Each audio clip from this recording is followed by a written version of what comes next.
Hey, Lee here, welcome to the pull list for January 7th, 2015, presented by Longbox Radio. I got my little Dancing Groot pop vinyl figure here, with a little bobblehead, so that's adorable. And those can be purchased most anywhere, I think, at this point.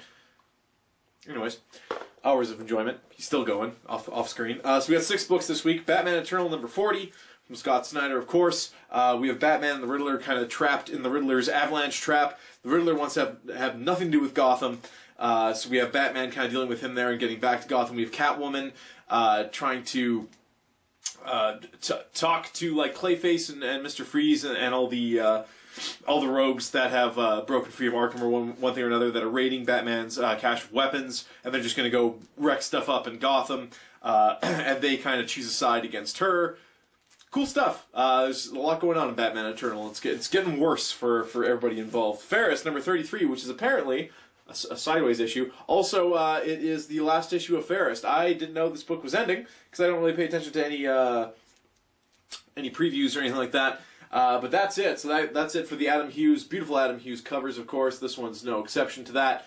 And the storyline of the glamours and stuff from the town there. So if you've been reading it, it's been good. I'm kind of sad to see it go. I don't know.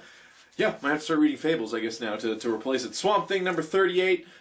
We have the Grey, we have the Machines, and we have Anton Arcane, who have made like a weird robot mushroom version of Al Holland out of his bones. Kind of gross. So you have basically the War of the Machines and the Green going on, and Al Holland is called away to his house where they basically stick this thing on him, which loosens his control of the Green, and things take a turn for the worst. Of course, kind of cool stuff. I don't know. He's really creepy looking, creepier in the book than on the cover. So you have Al Holland as Swamp Thing versus Al Holland the corpse, sort of. So kind of neat. Well, I'm just dropping everything here. Amazing Spider-Man. This is part 4 of the Spider-Verse. We have the Inheritors, of course, still doing battle with all the Spider-Mans.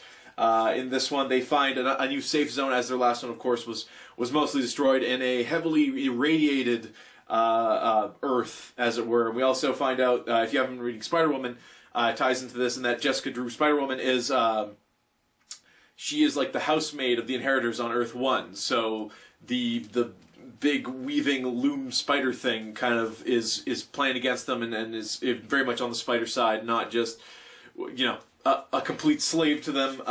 So yeah, kind of its ups and downs, has some really dark parts in it, just like I've been talking about the Spider-Verse up till now. Has some levity as well. You have a talking spider jeep in this issue. Why not? A giant Japanese fighting robot that's controlled by a Japanese Spider-Man.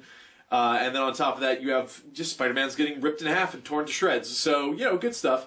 Going over to Iron Fist, The Living Weapon, number 8, coming to us from Kyle Andrews, written and drawn, of course, where we have Danny Rand trying to rebuild his broken-ass hands. We had I think some flashbacks going on last issue. I don't honestly remember, but it's been a good run. I've actually really enjoyed The Living Weapon, so check it out. Spider-Man 2099, issue number 7.